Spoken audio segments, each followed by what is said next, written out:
सगळ्यात पहिले ग्रुप 1 मध्ये ती मुलं येतात ज्यांची एक्झाम खूप लवकर आहे, व्हेरी अर्ली शिफ्ट, म्हणजे खूपच लवकर त्यांची एक्झाम आहे. आता तुम्ही कुठल्या स्टेजला आहात, तुमचे किती प्रिपरेशन झाली आहे त्याच्यावर तुम्ही फोकस करा आणि त्याच्यामध्ये तुम्ही बेस्ट द्यायचा ट्राय करा. रिव्हिजन कसं करायचं, तुम्ही सुद्धा एक्सपिरियन्स केलं असेल की तुमच्या एक्झाममध्ये किती असे क्वेश्चन्स होते जे फॉर्म्युला बेसने सॉल्व्ह होऊ शकत होते, बट ते क्वेश्चन तुम्हाला जमले नाहीत किंवा त्या क्वेश्चनचं तुम्हाला फॉर्म्युलाच लक्षात नाही आला, की जे क्वेश्चन फर्स्ट अटेम्प्टला आले होते त्याच्यामधले काही क्वेश्चन सेकंड अटेम्प्टला येऊ शकतात. आता मोस्ट ऑफ द मुलांचे क्वेश्चन्स होते की दादा डिफिकल्टी लेवल इन्क्रीज होणार आहे का, आम्हाला सेकंड अटेम्प्टसाठी पेपर खूप टफ येणार आहे का. So hi everyone, welcome back to another new video. So guys, आजच्या व्हिडिओमध्ये आपण शिफ्ट वाईज स्ट्रॅटेजीबद्दल डिस्कस करणार आहोत. आता तुमचे सेकंड अटेम्प्ट लवकर सुरू होणार आहे. तुम्हाला सगळ्यांना तुमचे ॲडमिट कार्ड मिळालेले आहेत आणि आत्तापर्यंत तुम्हाला सगळे एक्झामचे डेट समजलेले आहेत की नक्की तुमची सीडची एक्झाम कुठल्या डेटला होणार आहे आणि कोणते शिफ्ट आहे. आता तुमची जी पण शिफ्ट आली असेल त्याच्या अकॉर्डिंग तुम्हाला कोणती स्ट्रॅटेजी फॉलो केली पाहिजे, आत्तापासून तुम्ही काय काय केलं पाहिजे, तर हे आपण आजच्या व्हिडिओमध्ये डिस्कस करणार आहोत. बट त्याआधी मला कॉमेंट सेक्शनमध्ये सांगा नक्की तुमची एक्झामची डेट काय आहे आणि कोणती शिफ्ट आहे. कुठलीही तुम्ही ग्रुपमध्ये असाल, PCM ग्रुपमध्ये असाल, PCB ग्रुपमध्ये असाल, मला कॉमेंट सेक्शनमध्ये तुमची एक्झामची डेट आणि तुमची शिफ्ट हे मला नक्की सांगा. सो आता सगळ्यात पहिले भरपूर मुलं आहेत जे आता वेगवेगळ्या टाईपमध्ये येतात. कुठल्या टाईपमध्ये येतात, सगळ्यात पहिले ग्रुप 1 मध्ये ती मुलं येतात ज्यांची एक्झाम खूप लवकर आहे, व्हेरी अर्ली शिफ्ट, म्हणजे खूपच लवकर त्यांची एक्झाम आहे, ज्यांची एक्झाम पहिल्या किंवा दुसऱ्या दिवशीच आहे. जर PCB ग्रुपचा असेल किंवा 10 ते 11 तारखेला त्यांची एक्झाम आली असेल, 2च दिवस आहेत PCB ग्रुपसाठी.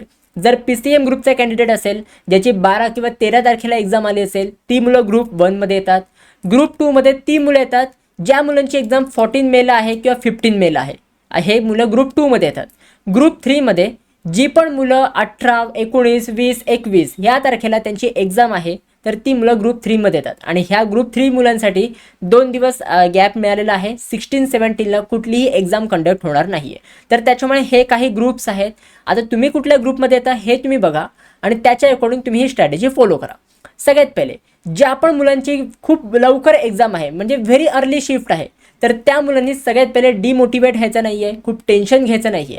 कारण की आत्ता जेवढं पण तुम्ही केलेलं आहे, जेवढी पण तुम्ही प्रिपरेशन केली आहे त्याच्यामध्ये तुम्हाला बेस्ट द्यायचं आहे. मी बघतोय की यार मला काही मुलं मेसेज करतात की दादा माझी एक्झाम पहिल्याच दिवशी आली, फर्स्ट डे फर्स्ट शो आला आहे, आता पुढे काय स्ट्रॅटेजी फॉलो करू, माझ्या मित्राचा एवढा अभ्यास झाला आहे, मी काय करू. तर बघा, तुम्ही स्वतःला कम्पेअर करू नका दुसऱ्यांसोबत. तुमच्या मित्राचा किती अभ्यास झाला आहे ते नका बघू. आता तुम्ही कुठल्या स्टेजला आहात, तुमचे किती प्रिपरेशन झाली आहे त्याच्यावर तुम्ही फोकस करा आणि त्याच्यामध्ये तुम्ही बेस्ट द्यायचा ट्राय करा. तुम्हाला आता कुठलेही नवीन टॉपिक्स नाही करायचे आहेत, तुम्हाला जास्तीत जास्त रिव्हिजनवर फोकस करायचं आहे. रिव्हिजन कसं करायचं, तर बघा, रिव्हिजन करण्यासाठी सगळ्यात पहिली गोष्ट फॉर्म्युलाज रिवाईज करा. जेवढे पण फॉर्म्युला बेस्ड क्वेश्चन आहेत हे तुम्ही रिवाईज करा. कारण की तुम्ही सुद्धा आता एक्सपिरियन्स केलाच असेल, तुमचा फर्स्ट अटेम्प्टची एक्झाम झालेली आहे, तुम्ही सुद्धा एक्सपिरियन्स केला असेल की तुमच्या एक्झाममध्ये किती असे क्वेश्चन्स होते जे फॉर्म्युला बेसने सॉल्व्ह होऊ शकत होते, बट ते क्वेश्चन तुम्हाला जमले नाहीत किंवा त्या क्वेश्चनचं तुम्हाला फॉर्म्युलाच लक्षात नाही आला. असे किती क्वेश्चन्स होते, तर त्यामुळे त्या क्वेश्चनचा तुम्हाला तुक्का मारायला लागला.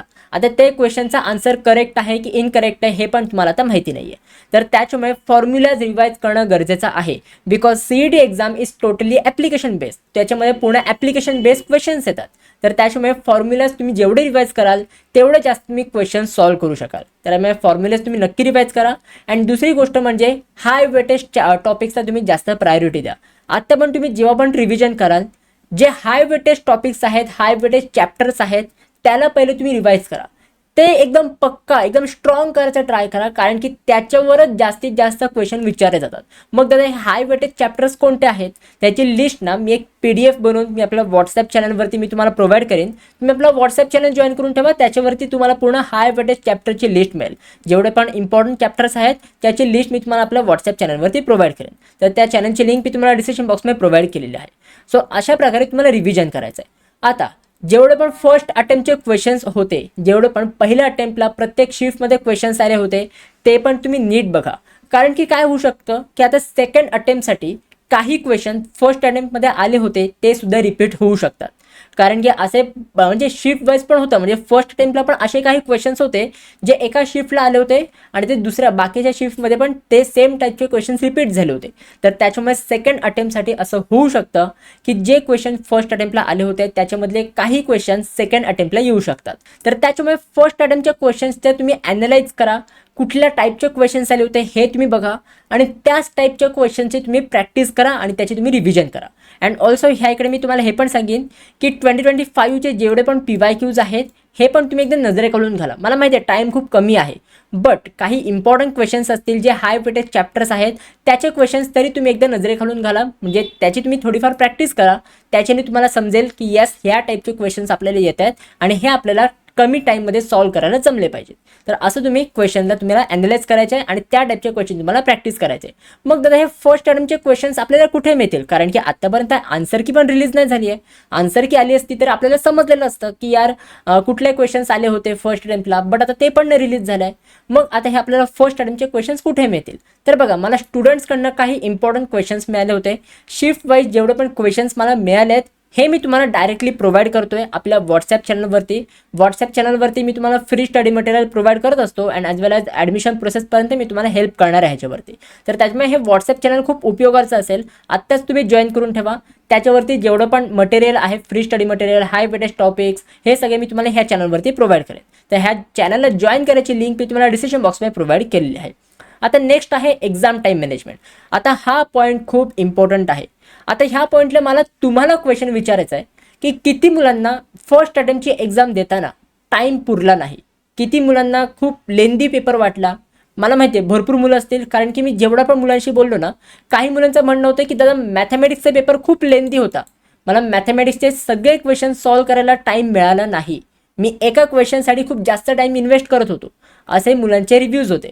किंवा काही मुलांचं असं पण म्हणणं होतं की दादा फिजिक्स आणि केमिस्ट्री हे मला 90 मिनिट्समध्ये माझं कंप्लीट नाही झालं, मी पहिले केमिस्ट्रीपासून सुरुवात केली बट फिजिक्सचे काही क्वेश्चन्स राहिले, असे पण काही मुलांचं म्हणणं होतं. तर त्याच्यामुळे टाईम मॅनेजमेंट तुम्हाला जमलं पाहिजे. आता टाईम मॅनेजमेंटसाठी मॅथमॅटिक्समध्ये जे तुम्हाला 90 मिनिट्स मिळत आहेत हे तुम्हाला 90 मिनिट्स तुम्हाला केअरफुली यूज करायचे आहेत, कारण की ह्या 90 मिनिट्समध्ये ओव्हरऑल मॅथमॅटिक्स तुम्हाला सॉल्व्ह करायला मिळतोय. बट फिजिक्स आणि केमिस्ट्रीसाठी फक्त 90 मिनिट्स आहेत. तर ह्याला तुम्हाला कसं डिवाइड करायचं आहे, तर बघा केमिस्ट्री मी सगळ्यात पहिले म्हणजे जेवढी पण मुलं एक्झाम देतात मी सगळ्यांना हेच सजेस्ट करेन की तुम्ही स्टार्ट करा केमिस्ट्रीपासून. जर तुम्हाला फिजिक्स इझी वाटत असेल तर तुम्ही फिजिक्सपासून स्टार्ट करू शकता, बट जर तुम्हाला केमिस्ट्री इझी वाटत असेल तर तुम्ही सगळ्यात पहिले केमिस्ट्रीपासून स्टार्ट करा, बिकॉज कम्पॅरेटिव्हली केमिस्ट्री हा इझी येतो. तर त्याच्यामुळे ट्राय करा की केमिस्ट्रीचा पेपर 30 to 35 मिनिट्समध्ये सॉल्व्ह करायचा. पूर्ण केमिस्ट्रीचे जेवढे पण क्वेश्चन्स आहेत 50 क्वेश्चन्स हे 30 to 35 मिनिट्समध्ये तुम्ही कंप्लीट करायचा ट्राय करा. अँड त्याच्यानंतर जेवढा पण रिमेनिंग टाईम असेल 55 to 60 मिनिट्स, तर त्या टाईमला तुम्ही फिजिक्स सॉल्व्ह करायचा प्रयत्न करा. आता जर तुम्हाला प्रॉपर टाईम मॅनेजमेंट सेकंड अटेम्प्टसाठी करायचं असेल तर त्यासाठी तुम्हाला मॉक टेस्ट दिले पाहिजेत. बट तुम्ही मॉक टेस्ट आणि रिव्हिजन हे तुम्ही प्रॉपरली बॅलन्स केले पाहिजे. म्हणजे असं नाही झालं पाहिजे की आपण रिव्हिजन खूप जास्त करतोय बट मॉक टेस्टसाठी आपण टाईमच देत नाहीये, आणि असं पण नाही झालं पाहिजे की आपण मॉक टेस्ट खूप देतोय बट रिव्हिजन करतच नाहीये, तर त्यामुळे एक्झामला जाऊन प्रॉब्लेम होऊ शकतो.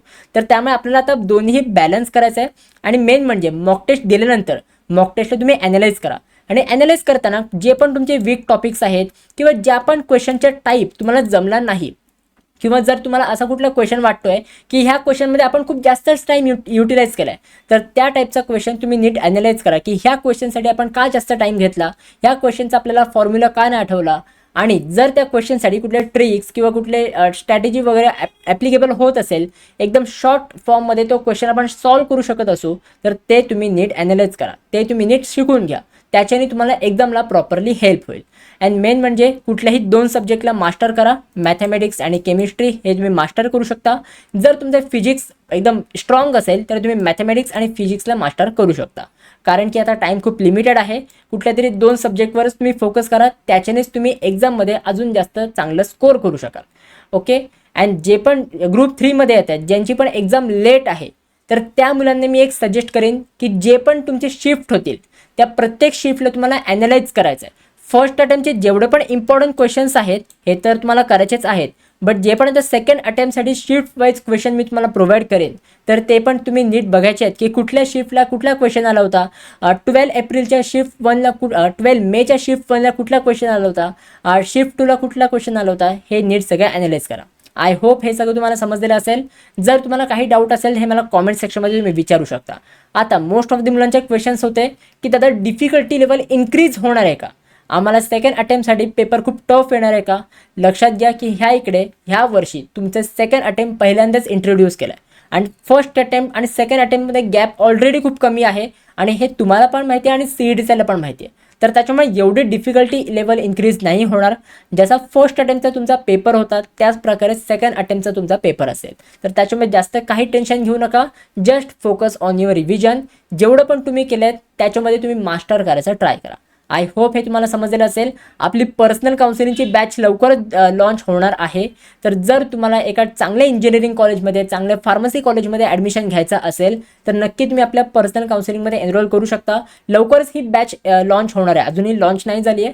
जेव्हा पण बॅच लॉन्च होईल मी नक्की तुम्हाला इन्फॉर्म करेन. बट हे मी तुम्हाला सांगून ठेवतो की येस आपली एक पर्सनल काउन्सिलिंग आहे ज्याच्यामध्ये आपण एवढे सारे फीचर्स प्रोव्हाइड करतो. ह्याच्यापेक्षा अजून जास्त आहेत, मी तुम्हाला ते येणाऱ्या व्हिडिओजमध्ये सांगेन. आय होप हे तुम्हाला समजलेलं असेल. जर काही डाऊट असेल मला पर्सनली विचारायचे असेल मला इंस्टाग्रामवर तुम्ही रीच आउट करू शकता. इंस्टाग्रामची ID मी तुम्हाला डिस्क्रिप्शन बॉक्समध्ये प्रोव्हाइड केलेली आहे. So guys that's it. Video कशी वाटली तुम्हाला, ही व्हिडिओ आवडली असेल तर नक्की तुम्ही लाईक करा, शेअर करा, सबस्क्राईब करा. भेटू मग पुढच्या व्हिडिओमध्ये. तोपर्यंत बाय बाय, सी या अँड गुड डे.